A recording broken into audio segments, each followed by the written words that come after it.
Coming up this weekend, the fourth installment and the second consecutive in the UFC's Octagon. Coming up in the main event of UFC 287, Alex Pereira taking on Israel Adesanya, the Last Stylebender. As always, one half your host duo, Craig Allen, Twitter and Instagram at Craig Allen FNP. With me to my left, to your right, respective socials, Matt Allen FNP. And it's a big time matchup because of not just the two fights that they had in the ring over with Kickboxing with Glory, but if you consider it the last time out, Israel Adesanya, Alex Pereira, UFC 281, the main event.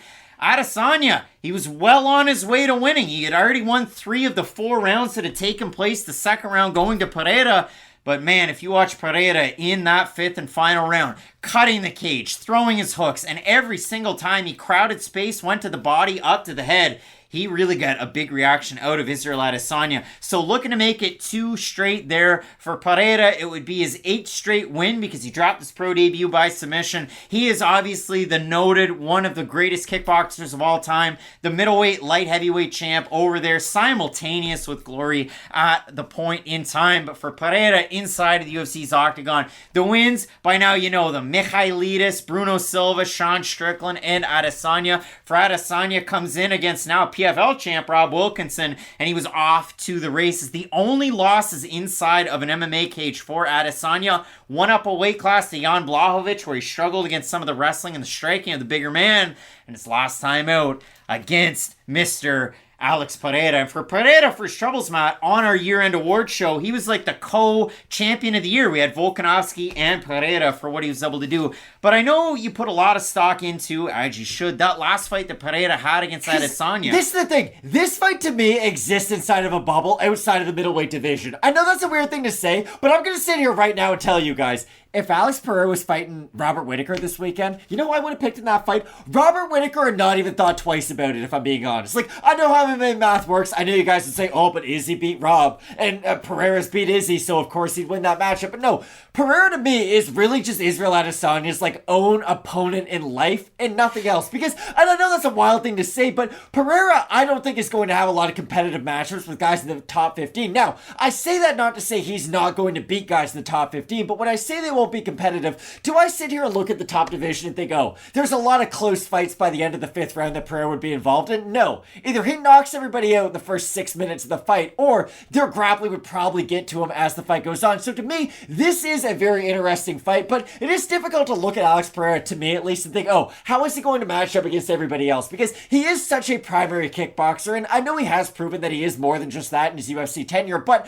I really do have a hard time thinking he's going to go out there and out-grapple guys in the top 15. Can he hold his own? Can he do well defensively? Yes, he can definitely do that. But when he starts grappling with guys like Roman Dolidze, Marvin Vettori, I don't think he can really hold his own in some of those positions. But what I will say is, and I know what you were kind of leading to, what I took so much from their last fight was, there's 2 things in their last fight that I think you have to really watch. And the fact that both guys got takedowns. The fact that both guys got takedowns, so nobody thought that was going to happen. But Izzy hurts Pereira at the end of the first round with a straight right after Alex is moving forward trying to pressure him. That is what Adesanya has to do throughout this fight if he wants to win, because I do think Pereira kind of unlocks something at the end of that fight. He figured out, because he had Izzy in this position a lot throughout the matchup, it was, hey, I have Izzy behind those 2 black lines, not that he's stuck on the fence because he does such a great job at moving, but I have his back up against the fence and I have limited his movement. If you're Pereira and you're as good of a striker as he is, in your mind, do you not just think, why don't I unload every time I see him in this spot? Well, I know it's easier said than done because the counter's coming back, but Alex Pereira is one of the best kickboxers in the world. Not only does he have the technique, he has the power that basically nobody can match in the middleweight division. So unless Izzy either A, uses the wrestling shoes, and we have seen that a lot in his training footage leading up to this fight, I will say, I've seen a lot of Izzy using his grappling and his wrestling, but I gotta say this, I hate it when primary strikers start using the thing that they're not primarily good at in fights, because it's almost like an admittance of, hey, you're better than me at the thing that I'm great at. So I think Izzy could use his wrestling, but do I love the fact that Izzy might win a title fight with 25 minutes of wrestling? No, not at all. No, and I'm sure a little bit of that kind of builds into the hype of, oh, now he's a wrestler, but he utilizes striking as it is. But when you look back at that fight, the first meeting between these 2 guys, and I'll throw up our reaction to Pereira's win in that matchup. Good little shovel hook there. Oh! Big left hook. Adesanya up against the cage. Oh, he's got him hurt! He's hurt up against the cage. Adesanya might be out on his feet. He's hurt bad. Pereira's landing! In. It's over! New middleweight champ, Alex Pereira! Wow! Oh my goodness! He knocked out Israel Adesanya with seconds left in a fight that he was losing. We talk about it as, with the channel, one of our favorite strikes, the left hook to the body, and Pereira was able to close distance with that. He was able to kind of shut things down. But the total strike numbers for Pereira are really telling. 42 shots to the head, 27 to the body, and 22 to the leg. And I touched on it earlier on in this card. You know, you look at Ignacio Bahamondes, a guy that has a karate background into MMA, and he doesn't necessarily fight like a wild, flashy karate striker like Karate Combat that just happened last night. But when you look at it for guys like Bahamondes, guys like Pereira, no big wind up and load on those leg kicks, really easy. snappy. They hurt their opponents, and then there's no big reset. Pereira's one of those guys, that left hook that digs to the body to then open up the hooks to the head. He was able to get Adesanya out with those And movements. to your point, same side attacks he'll double up on. That's a great point. He'll go left to the body, left to the head when you expect the right to follow Now, the left. I did see some people saying, okay, well, at this point right now, Pereira's already 2-0 in kickboxing. He's already 1-0 in MMA. This isn't a rivalry, because I consider it a rivalry matchup. But when you look at it, the first fight between these two guys, majority of people thought that Adesanya won the kickboxing match in China when his nickname was, and I quote, the Black Dragon. He cut a big pro-China piece. If I before beat you that three one. times in the NBA Finals, you can't see the games were No, close this leading is up to this there. is the trouble. Adesanya, in my mind, won that first fight, won the third round. The first two rounds were really close. The next fight against Pereira, standing 8 count. Yeah. Standing 8 count early on in that matchup, and then as it went on, Pereira was able to stop, just clinching to try and save his brain some time, and then he got back into it, lands a hook, drops him dead, runs around the square, and then ends up just kind of shouting at Adesanya, and then the last time out, it's another knockout win. So that's 2 knockouts in a row. Heading into a fourth matchup, it's hard to overlook those wins at this point now. So for Adesanya, I mean, he was building the lineage, as we saw a guy like Kamaru Usman recently, where both guys, they're unstoppable in their respective weight classes. They're going on to this kind of greatness category where GSP's getting rivaled at welterweight, and Anderson Silva's getting rivaled because obviously Adesanya was able to beat him, no less, but kind of Well, he was equal 43 when he beat what him, to be Adesanya or what Silva was able to do. But then I went back and I thought, okay, because of what we saw Leon Edwards do against Usman recently, how often are champions able to kind of, or ex-champions, come right back, immediate rematch, and then win the fight? Not often. And son of a gosh darn gun, the UFC.com and Zach Placeb wrote an article 3 days ago titled The History of Former Champions Getting Immediate Rematches. Belfort beat Couture. Couture then beat Belfort. Edgar beat Penn. We're really going through all these. Edgar beat Penn. Henderson beat Edgar. Henderson beat Edgar. Weidman beat Silva twice. Max Holloway beat Aldo twice. Dustin Poirier beat Max Holloway twice. I know the first one wasn't for a belt, but These still, are just title fights. Namajunas beat Joanna twice. Dillashaw beat Garbrandt twice. Volkanovski beat Holloway twice. Title. Cormier beat Miocic. Well, no. It was Cormier beat Miocic the first time. Then Miocic won twice. Moreno, Figueiredo. The first one was a draw. The next one, Moreno won. The next one was a Figueiredo win. Pena wins, and then Nunes wins, so that's 1. And then Edwards, Usman. So out of all of the immediate title rematches, Randy Couture beating Vitor Belfort, that was their third fight, but the second one for the title, Couture, and then Moreno and Nunes. Those are the only ones in UFC history where it was back for the title and the fighter was able to get the win. It's not something that happens very often, and Israel Adesanya is looking to buck that trend and get it done. He is favored slightly in this matchup, but this is one where you throw it out to the YouTube community tab, Matt, and what is the percentage on this one?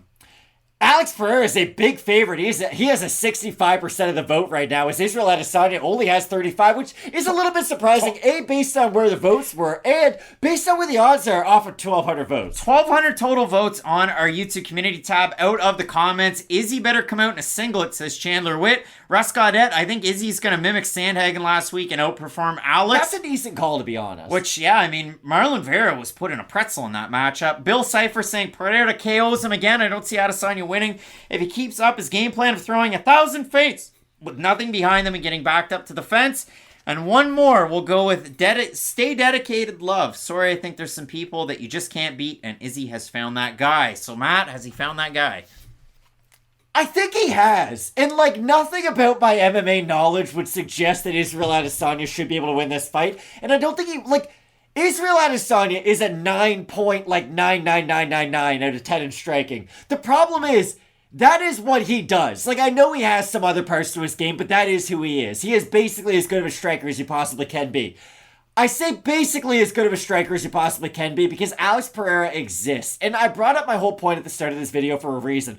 I think Pereira's really going to struggle against other guys in this division who Adesanya with his grappling defense might not struggle with. So I think we might see some odd MMA math as we go down kind of in history. Like, Robert Whittaker has a great chance to beat Pereira, I think, but Adesanya's already proven he has more than enough talent to beat a guy like Robert Whittaker. So for me, I think Pereira is going to be able to win this matchup, but I could see Adesanya getting the belt back. I don't think this is a case of him losing and we're not going to see him at the top of the division. I really do think it's just going to come down to who fights who for the belt. Well, and I remember in the original video talking a lot about those two kickboxing fights because we had them and they hadn't fought yet. So those two kickboxing fights, in my words, in those, how was Adesanya fighting? He was fighting not to lose. He wasn't going out there and just staying on the outside, throwing a lot of pitter-patter, using a lot of movement, staying out of range of the power of Pereira. He was landing that big right hand like he did in the first round in their matchup that they had in the cage. So if you do look at it for Israel Adesanya, you do consider all the wins that he had. UFC 281,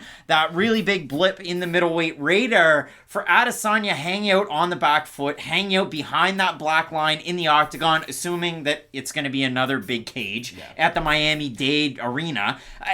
It doesn't play well for Adesanya, and he's found himself backed up in those positions in MMA fights before. Marvin Vettori, exactly. He just can't make you pay the same way Pereira will because he's going to shoot for your hips, but that's a great point to bring up. Israel Adesanya finds himself in this position a lot, but the X factors that he has been able to carry over from kickboxing stifles a lot of MMA fighter strikers. Alex Pereira not only comes from kickboxing, but is one of the few men on planet Earth who has not only more experience than I shouldn't say more experience because Adesanya has a ton of fights, but has reached higher heights, I would say, than Adesanya did in that sport, and who has made the successful transition over. Now, did it take for Pereira until the 2nd minute mark of the 5th round to figure things out, or at least in the 5th round, he just started to pull away there? Yes, it did, and Adesanya again was up 3-1 on all 3 judges' scorecards. So for me, it's not often that I switch a pick in a rematch like this, and maybe that's to my own detriment. History would suggest that usually the champ retains their belt in these circumstances, as it did with Edwards, and Edwards was in a similar position of Pereira, being a big underdog against Usman when he was able to get that belt. For me, I will go with Alex Pereira, because if he goes out there and sticks to that game plan, I haven't necessarily seen an issue with 5-round cardio in MMA for a guy like Pereira. Pound for pound, he might be the hardest hitter in MMA. Yeah, and if he can walk down Adesanya as he's able to do the last time out, I think he can find great success. So both of us in the matchup going